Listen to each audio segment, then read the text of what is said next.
हमारी संस्कृति, हमारे संस्कार सदा रहें हमारे साथ। सब्सक्राइब करें मार्गदर्शन। अच्छे लोगों के साथ हमेशा बुरा क्यों होता है? गीता में श्री कृष्ण ने दिया है अर्जुन को इसका जवाब। अच्छे लोगों के साथ हमेशा बुरा क्यों होता है? वहीं जो लोग बुरे कर्म करते हैं और ज्ञान की राह पर होते हैं वो खुशहाल दिखते हैं। श्री कृष्ण ने इसका जवाब गीता में दिया है। गीता सार, आपने महसूस किया होगा कि जो लोग अच्छे कर्म करते हैं वो हमेशा परेशान रहते हैं, वहीं जो बुरे कर्म करते हैं वो खुशी से रह रहे होते हैं। अच्छे कर्म करने वाले हमेशा परेशान होते हैं कि आखिर उन्हें इतनी परीक्षा क्यों देनी पड़ रही है, जबकि जो अधर्म की राह में है वो खुश है और जिंदगी का लुत्फ उठा रहा है। अगर आपके मन में भी ये सवाल आया है तो आज हम आपको इसका जवाब देंगे। ये जवाब वो है जो भगवद गीता में लिखा है और श्री कृष्ण ने अर्जुन को दिया था। भगवद गीता में वर्णित कथा के अनुसार जब भी अर्जुन के मन में कोई दुविधा होती थी तो वो श्री कृष्ण के पास पहुंच जाते थे।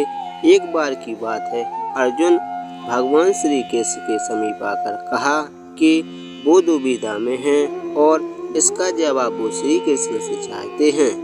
श्री कृष्ण ने पूछा कि क्या सवाल है? अर्जुन ने कहा, मुझे ये जानना है कि अच्छे लोगों के साथ हमेशा बुरा ही क्यों होता है, वहीं बुरे लोग खुशहाल दिखते हैं। अर्जुन के मुंह से ऐसी बात सुनकर श्री कृष्ण मुस्कुराए और कहा, मनुष्य जैसा सोचता है और महसूस करता है वैसा कुछ नहीं होता है, बल्कि अज्ञानता की वजह से वो सच्चाई नहीं समझ पाता। अर्जुन उनकी ये बात समझ नहीं पाए। इसके बाद श्री कृष्ण ने क्या कहा वो जानते हैं। श्री कृष्ण ने अर्जुन से कहा, पार्थ, मैं तुम्हें एक कथा सुनाता हूँ, उसे सुनकर तुम समझ जाओगे कि हर प्राणी को उसके कर्म के हिसाब से ही फल मिलता है। प्रकृति हर किसी को अपनी राह चुनने का मौका देती है। अब वो मनुष्य की इच्छा पर निर्भर करता है कि उसे धर्म की राह चुननी है या अधर्म की। कथा शुरू करते हुए श्री कृष्ण ने कहा, एक नगर में दो पुरुष रहा करते थे। एक पुजारी था जिसके जीवन में धर्म की बहुत महत्वता थी।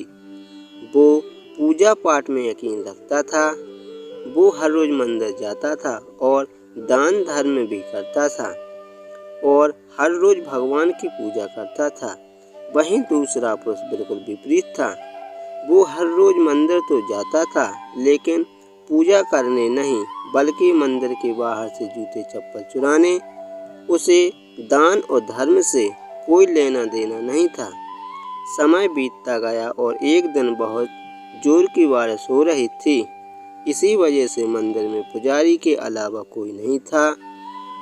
ये बात जब दूसरे पुरुष को पता चली तो उसने कहा कि ये सही मौका है मंदिर का धन चुराने का। पंडित जी से नज़र बचाकर उसने मंदिर का सारा धन चुरा लिया। उसी समय धर्म कर्म में विश्वास रखने वाला व्यक्ति भी मंदिर पहुंचा। दुर्भाग्य से मंदिर के पुजारी ने उसे ही चोर समझ लिया और चिल्लाने लगे। वहाँ लोग एकत्रित हो गए और उसे बहुत मारा।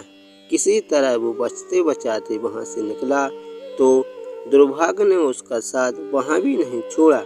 मंदिर के बाहर वो एक गाड़ी से टकरा गया और घायल हो गया। फिर वो व्यापारी लंगड़ाते हुए घर जाने लगा तो रास्ते में उसकी मुलाकात उस पुरुष से हुई जिसने मंदिर से धन चुराया था। उसने कहा, आज तो मेरी किस्मत चमक गई, एक साथ इतना धन मिल गया।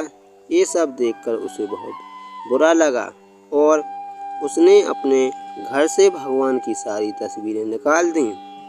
कुछ सालों बाद दोनों की पुरुषों की मृत्यु हो गई।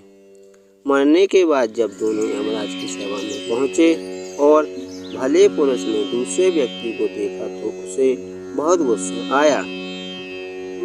उसने क्रोधित होकर यमराज से पूछ ही लिया, मैं तो हमेशा अच्छे कर्म करता था, दान में विश्वास रखता था, उसके बदले जीवन भर मुझे अपमान और दर्द ही मिला और इस व्यक्ति को नोटों से भरी पोटली, आखिर ऐसा भेद क्यों? इस पर यमराज ने कहा, पुत्र तुम गलत समझ रहे हो।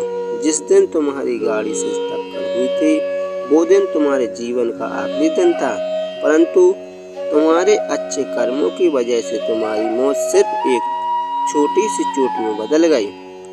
तुम इस दुष्ट व्यक्ति के बारे में जानना चाहते हो तो दरअसल इसके भाग्य में राजयोग था, मगर इसके कुकर्मों और अधर्म की वजह से वो सिर्फ एक छोटी सी धन की पोटली में बदल गया। कथा सुनाने के बाद श्री कृष्ण अर्जुन से कहते हैं, पार्थ क्या अब तुम्हें तुम्हारे सवाल का जवाब मिल गया? ऐसा सोचना कि भगवान तुम्हारे कर्मों को नज़रअंदाज कर रहे हैं, ये बिल्कुल भी सत्य नहीं है। भगवान हमें कब क्या किस रूप में दे रहा है मनुष्य को समझ में नहीं आता, मगर आप अच्छे कर्म करते रहे तो भगवान की कृपा हमेशा बनी रहती है। इसीलिए अपने अच्छे कर्मों को बदलना नहीं चाहिए, क्योंकि उसका फल हमें इसी जीवन में मिलता है। इसीलिए मनुष्य का फर्ज है कि वो हमेशा अच्छे कर्म करते रहे, क्योंकि श्री कृष्ण ने गीता में ही बताया है कि किसी के द्वारा किया गया कर्म बेकार नहीं जाता, चाहे वो अच्छा हो या बुरा। आशा करते हैं आज का वीडियो पसंद आया होगा, तो वीडियो के लिए एक लाइक करें। चैनल को सब्सक्राइब नहीं किया तो चैनल को सब्सक्राइब कर लें। मिलते हैं नेक्स्ट वीडियो में, तब तक के लिए नमस्कार।